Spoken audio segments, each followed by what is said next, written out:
Alrighty, well, last night I got stuck in and we got all the bits and bobs in there. That's the bung hole. There's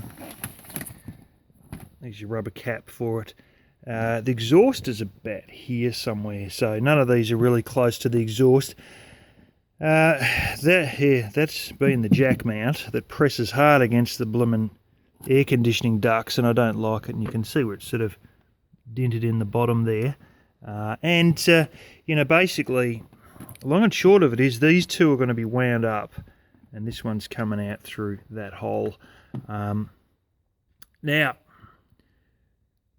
long story short, you have a bung on this side, you have a bung on the other side, but I think the air conditioning duct for the other side is actually over the top of it, and then the spare wheel comes up underneath that. So there's probably about a half-inch gap or something between the spare wheel and the bung. I only realised when I changed over the wheel after the valve stem cracked on this back tyre here that there was indeed a bung. And when you take the other cover off on the other side, you can't actually see the bung because it's covered by the duct, which is a little bit larger on the other side. Well, it's sort of wider. Strangely enough, it's probably barely see it, but it actually travels right underneath the floor over to the other side. so it goes back to probably being like 3/4 of an inch thick or something. But anyway, that's any sort of battery vent line. There's a little bit of water because I try to, run a bit of water through it to get any muck out. But if in future, hopefully within the next year or so, I'll have that battery in an actual box, so that if it starts venting out any gas, that's the line it's going to be venting out of, which is just like a little, 3mm vinyl line or something like that. This here is a power cord that actually is switched.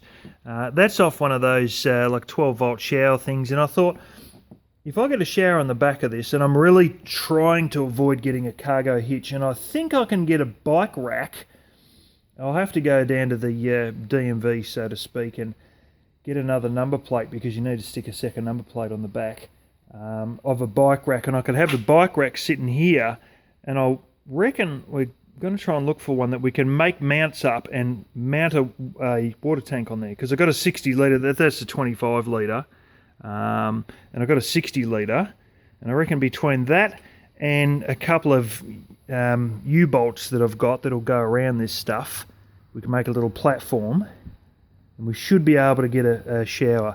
I've got a grey water tank that's unfortunately couldn't sit here because of that there. That's to stop the wiggle of this piece here, but unfortunately the grey water tank's got to sit here. You'll see it in due course. It's a big black pipe basically that runs the entire width, and that's my grey water line. So you got 12-volt supply that'll go back to the deep cycle battery at another point. At the moment it's just bare. You've got battery vent line, and you've got grey water waste line. And what you also have there, that you can see a bit of masking tape on the top of, there's actually duct tape underneath that masking tape, and I put the masking tape on just to be able to lower it into position and then tape it over here so it wouldn't fall right the way through as the silicone was wet. But I've siliconed all that in there, and I know it's a god-awful mess, and you try and get a silicone gun in here with all this bullshit in the frickin', it's just about impossible. And a lot of poking around my finger. I was doing all this under torchlight. I was stunned that it's turned out as well as it's turned out, doing it under torchlight and with such a shitstorm of conditions to really get anything in there. But that there is a 20mm, which is basically 3/4 inch line with duct tape on top of the masking tape, which accidentally got covered in silicone, not surprisingly. And basically you just cut through that tape, and that's a 3/4 inch grey conduit pipe that just goes straight out. So that's just like it's electrical conduit pipe basically. So that'll give me another option if I want to put something else through, that I can just cut through that tape and just shove it through, and then maybe, you know, silicone it or maybe duct tape it. But see, it's high enough up and it goes down through the bottom. It's about that big, the pipe, so it's hanging down through the bottom probably that much.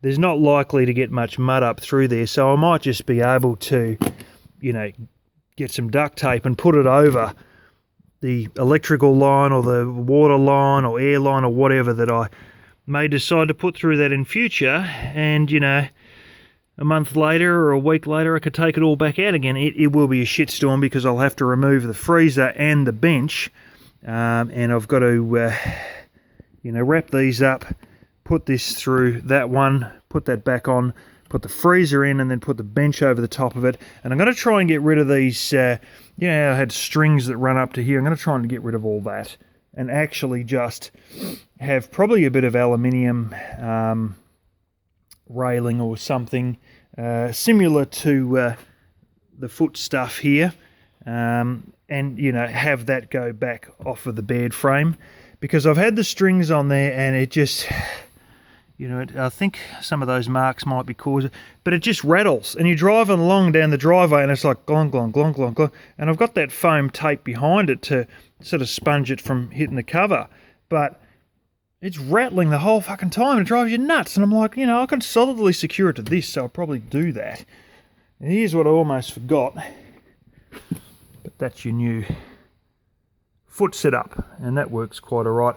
That, I'll leave this for a bit longer because that silicone was also done last night, as was the relay. That you can see silicone there as well. And yeah, so long and short is that lifts up quite well. I've sort of ground the edge of that off a bit so it rides up on this fairly well. Damn it, I've still got blooming sawdust in there. You never get it all. And yeah, this can come back and it sits in between these two. I was buggered to know how to do it with this here, but I finally realised that you can use like these little, that's a tower railing and that's like a railing for a curtain. And it fits fairly tightly in between the two. After I get the, what's his name in, the freezer and the bench in, I'm probably going to make up some little railing handle that might be like a triangle shaped piece that I can grab hold of to. But I'm going to be sort of fairly limited for space because the sink's sitting right here and I don't want to pull it out and hit the sink, so I actually want to put the freezer in, and then I've got to drop the bench over the top of it, and then, yeah, hang on. Yeah, I might have to make a little bit of undo something on the bench because I've got a strap that runs underneath. It's got to go underneath the freezer. Shit, things are never simple. But yeah, I'll get all that in. So I've got the sink here, and then I can work out how I'm going to do this, because I don't want to make one that I can't pull out without hitting the sink and then still have it stuck under, you know, under this side sort of thing.